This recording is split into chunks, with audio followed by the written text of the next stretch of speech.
GM রান্নাবান্নায় আপনাদের সকলকে স্বাগত। আজ কিন্তু সেদ্ধ চাল নয়, আজ কিন্তু আতপ চাল। এক বাটি আতপ চাল ভিজিয়েছি আর তার সঙ্গে হাফ বাটি সুজি নিয়েছি। এবার মিক্সিং জারে ঢেলে দিচ্ছি। চালটা ঢেলে দিয়েছি, এবার হাফ বাটি সুজিও ঢেলে দিলাম, সঙ্গে অল্প পরিমাণ করে জলও ঢেলে দিলাম। দুটো কাঁচা লঙ্কা দিয়ে দিলাম। এবার আমরা পেস্ট করে নিয়ে আসছি। চাল আর ডালটা অনেকটা পেস্ট হয়ে গেছে। এবার আমি খানিকটা নারকেল কুড়িয়ে নিলাম, নারকেলটাও এর মধ্যে দিয়ে এটাকে পেস্ট করে নিয়ে আসছি। নারকেল দেওয়ার ফলে এর স্বাদ কিন্তু দ্বিগুণ হয়ে যাবে। এর মধ্যে পরিমাণ মতো লবণ দিয়ে দিলাম, সামান্য একটু গুঁড়ো চিনি দিয়ে দিলাম। ভালো করে এটাকে ফেটিয়ে নিলাম। একটা তড়কা প্যানের মধ্যে সাদা তেল দিয়ে দিয়েছি, দিয়ে দিলাম ছোলার ডাল, কিছুটা দিয়ে দিলাম উড়াদ ডাল, দুটো লঙ্কা কুচি, কিছুটা হিং।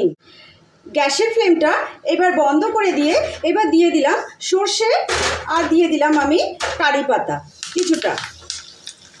এই ব্যাটারটার মধ্যে এই তেলের মিশ্রণটা দিয়ে দিলাম, ভালো করে ফেটি। এবার দিলাম 1 প্যাকেট ইনো। অ্যাক্টিভ করার জন্য সামান্য একটু জল দিয়ে দিলাম।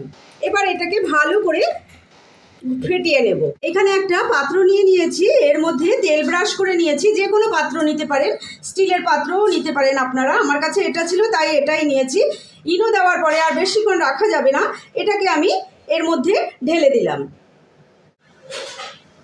এবার এই পাত্রটার মধ্যে বসিয়ে দিলাম, ঢাকনা চাপা দিয়ে দিলাম, ওপরেও ঢাকনা দিয়ে দিলাম। 10 মিনিটের জন্য হতে দেব। 10 মিনিট পরে কিন্তু আমরা নামিয়ে নিয়েছি। এবার ঠান্ডা করে নিয়েছি। ঠান্ডা করে নেওয়ার পরে আমি কেটে নিয়েছি এইগুলোকে। দেখুন তো কত সুন্দর হয়েছে, এটার স্ট্রাকচারটা দারুণ। যে কোনো সসের সঙ্গে কিন্তু আপনারা খেতে পারবেন। সেই জন্য আমি সসটা কিন্তু তৈরি করলাম না, আমি খাবো টমেটো সসের সঙ্গে। ব্রেকফাস্ট, ডিনার, লাঞ্চ সব কিছুর সঙ্গে এটা চলবে। যদি ভালো লাগে রেসিপিটি, তাহলে অবশ্যই একটা লাইক, শেয়ার, কমেন্ট, সাবস্ক্রাইব অবশ্যই কিন্তু করবেন।